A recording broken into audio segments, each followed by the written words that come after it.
Delhi High Court has put Kejriwal's bail on hold for 2 to 3 days. Earlier, the court had granted bail to the Delhi Chief Minister, but later reserved its order after the ED's plea. Well, this will mean, of course, that Arvind Kejriwal will have to remain in jail until the court pronounces its order. Aam Aadmi Party leaders have said that the court order has exposed BJP and ED. The AAP's legal team indicated they may approach the court again to challenge the interim stay on bail of the trial court. Meanwhile, BJP's Manoj Tiwari has said that the fight against corruption will continue. कल एक समाचार आया था कि lower court ने अरविंद केजरीवाल को bell दिया है या देने वाली है। आज दिन भर की घटनाएं घटने के बाद जांच एजेंसी ने अपील किया और हाई कोर्ट ने उस बेल पे रोक लगा दी है। तो हम तो कोर्ट का सम्मान करते हैं। सुबह भी जब हमको एएनआई ने पूछा तो हमने यही कहा कि कोर्ट के फैसले का हम सम्मान करते हैं, मगर भ्रष्टाचार के खिलाफ लड़ाई जारी रहेगी। अब हाई कोर्ट ने उस पर स्टे लगा दिया। हाई कोर्ट के संज्ञान में जो भी बातें आई होंगी, तो अगर उन्होंने स्टे लगाया, इसका मतलब कि कहीं ना कहीं निचली अदालत के फैसले में कुछ कमी रह गई होगी।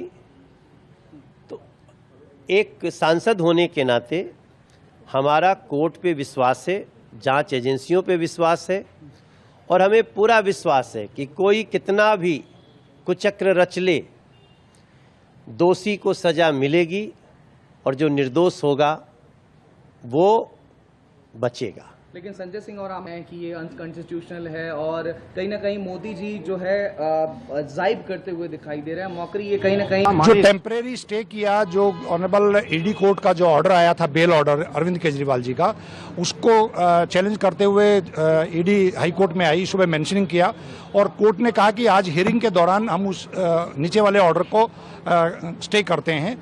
अभी आर्ग्यूमेंट, क्योंकि बहुत लंबी ईडी की इंटेंशन ये है कि भी किसी भी तरीके से ये जो रिलीफ मिला है ये एग्जीक्यूट ना हो, तो उस इंटेंशन को जाहिर करते हुए आज बहुत लंबी आर्ग्यूमेंट हुई और कोर्ट ने उनको पूरा टाइम दिया। इसलिए दिया क्योंकि उनका मेन ऑब्जेक्शन ये था कि ईडी कोर्ट ने 2 दिन आर्ग्यूमेंट सुनी, जो कि नाकाफी थी। वो हो सकता है और लंबी आर्ग्यूमेंट करना चाहते हो, तो आज उन्होंने एट लेंथ 2 घंटे तक आर्ग्यूमेंट की। हमारी सबमिशन भी कोर्ट ने सुनी और कोर्ट ने बेल एप्लीकेशन, जो कैंसिलेशन की पिटीशन है, उसको तो जुलाई फर्स्ट वीक के लिए रख दिया है, 10 जुलाई के लिए।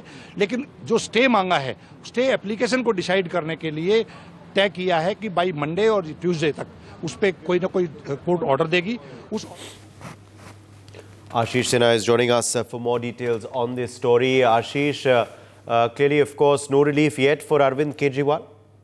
Yes, of course. I think it was a big setback to Arvind Kejriwal from the Delhi High Court, because as you know, that the Rouse Avenue Court earlier granted him a regular bail in Delhi excise policy case, and after that the ED had challenged Rouse Avenue Court order before the Delhi High Court, and Delhi High Court put halt on the order passed by the Rouse Avenue Court. That means that Arvind Kejriwal have to be remain in the Tihar jail.